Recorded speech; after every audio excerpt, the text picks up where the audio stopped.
joining us now with reaction, the great one, Mark Levin. Mark, I want to ask you one question. I want to lay out one fact here. Besides Elon Musk saying shutting down dissenting voices, which they did, is by its very definition election interference.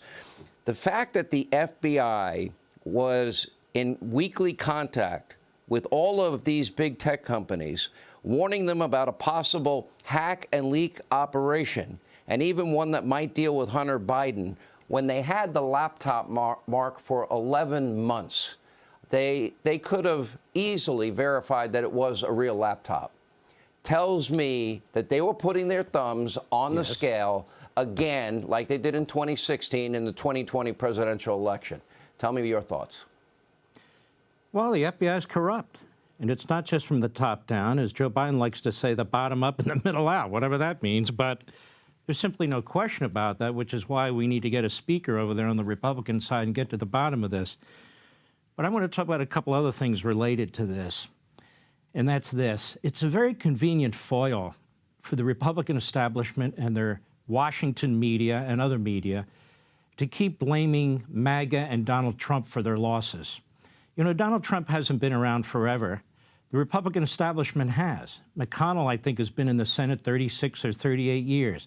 He pulled the same stunt in 2010 when we won 63 House seats, but they didn't get enough seats in the Senate. Do you know who he blamed? Did he look in the mirror? He blamed the Tea Party.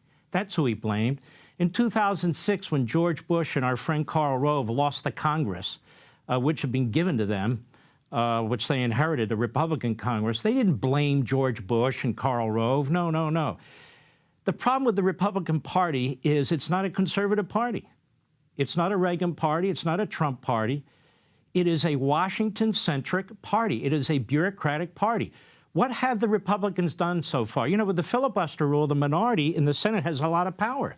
We know that because when the Democrats are in the minority, they're able to gum up the works.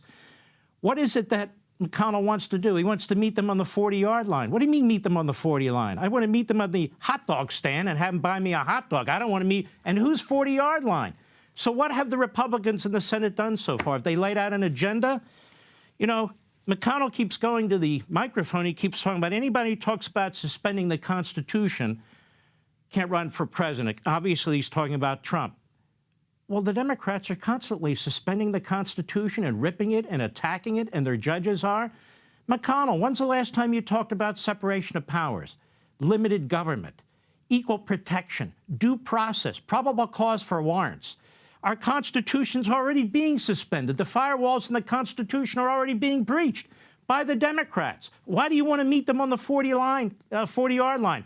What are you going to do to give us our Constitution back? What are you going to do to protect separation of powers?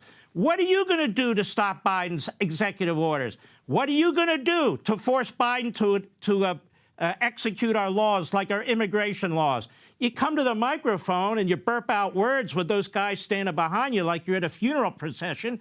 That doesn't fix a damn thing. You're always looking for foils. It reminds me of Biden. Inflation's up. Gasoline prices are up. Production is down. It's somebody else's fault. Well, when they lose their elections, which they control for the most part, they always blame the base or they always blame somebody else. It's really quite ridiculous. What happened to McCain?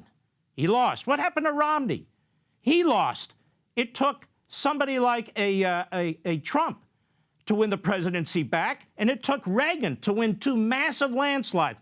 So what is the position of the Senate Republicans when it comes to all these issues?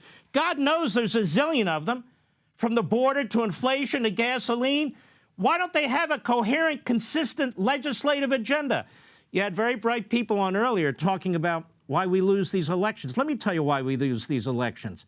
It has nothing to do with Trump or has nothing to do with MAGA. It has nothing to do with all the rest of it. The greatest candidates, Fetterman's bumping into walls as I speak. He's not exactly a great candidate. Biden? Are you kidding me? Those aren't great candidates. They've destroyed our election process. The governors and the state legislatures need to get involved and fix it. That's what they did in Florida. It's simple. Fix it. You're not going to fix it? Then steal their system from them. Vote early like I do and do all the rest. That's fine. And what else do we need to do in this country? The reason people don't vote is they don't have a reason to vote. What was the Republican position on inflation? What were they going to do? I still don't know. What were they going to do to secure the border? Well, they're in the Senate now. What are they proposing? You know what they're proposing, Sean? Illegal immigration, amnesty and citizenship for illegal immigrants. The border's wide open. Illegal immigrants are coming in, and the Republican solution is citizenship. And they're not going to stop with DACA. Schumer's already told us all legal aliens should be citizens. What else? They vote against religious freedom. It wasn't about marriage.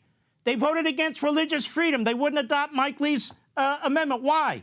Why are they working with the Democrats on the most massive spending bill in modern American history? It may not happen. What is their agenda? Why do they want people to vote for them? Why don't they embrace conservative principles? Why don't they think about Reagan and the successes of Trump? Why? Because they're not conservative, and they don't believe in it.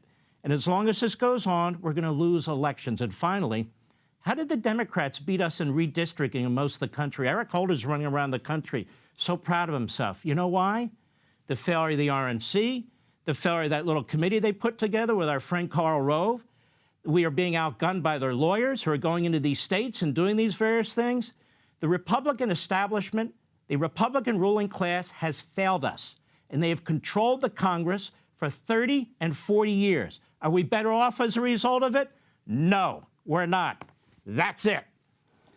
That's why we call him the great one, Mark Levin. Don't forget, Life, Liberty, Levin every Sunday night. #1 show, Sunday nights right here on Fox. Hey, Sean Hannity here. Hey, click here to subscribe to Fox News YouTube page and catch our hottest interviews and most compelling analysis. You will not get it anywhere else.